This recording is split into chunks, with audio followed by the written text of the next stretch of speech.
In today's video, I'm going to teach you how to automatically play audio in Google Slides. If you're giving a presentation and want to add a dynamic element to engage your audience, adding audio that plays automatically can make a significant difference. Let's dive right in and walk through the process step by step. First, we'll start by heading over to Google Slides. Open up your web browser and navigate to the Google Slides homepage.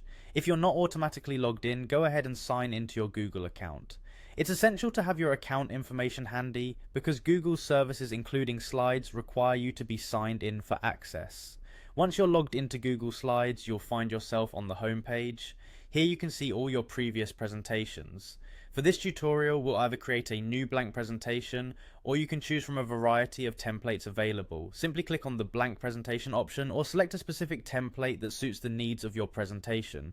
Now that you have your presentation open, it's time to focus on the main task, incorporating audio. If you're planning to use your own audio file, make sure it's uploaded to your Google Drive ahead of time.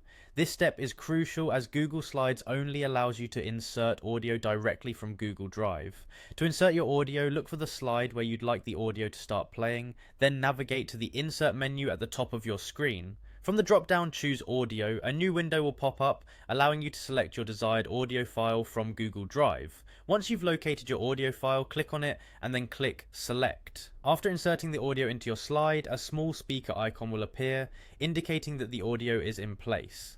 To ensure your audio plays automatically when you reach this slide during your presentation, click on the speaker icon. This action will open the audio playback options on the right hand side of your screen. Here, look for the Start Playing option and choose Automatically from the list. This ensures that the audio starts playing as soon as the slide appears during your presentation. And there you have it, a dynamic audio addition to your Google Slides presentation.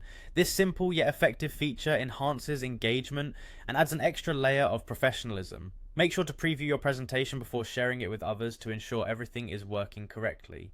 I hope you found this tutorial helpful. Remember, practice makes perfect. Don't hesitate to experiment with different audio files to see what works best for your presentation style. Thanks for joining me today and happy presenting.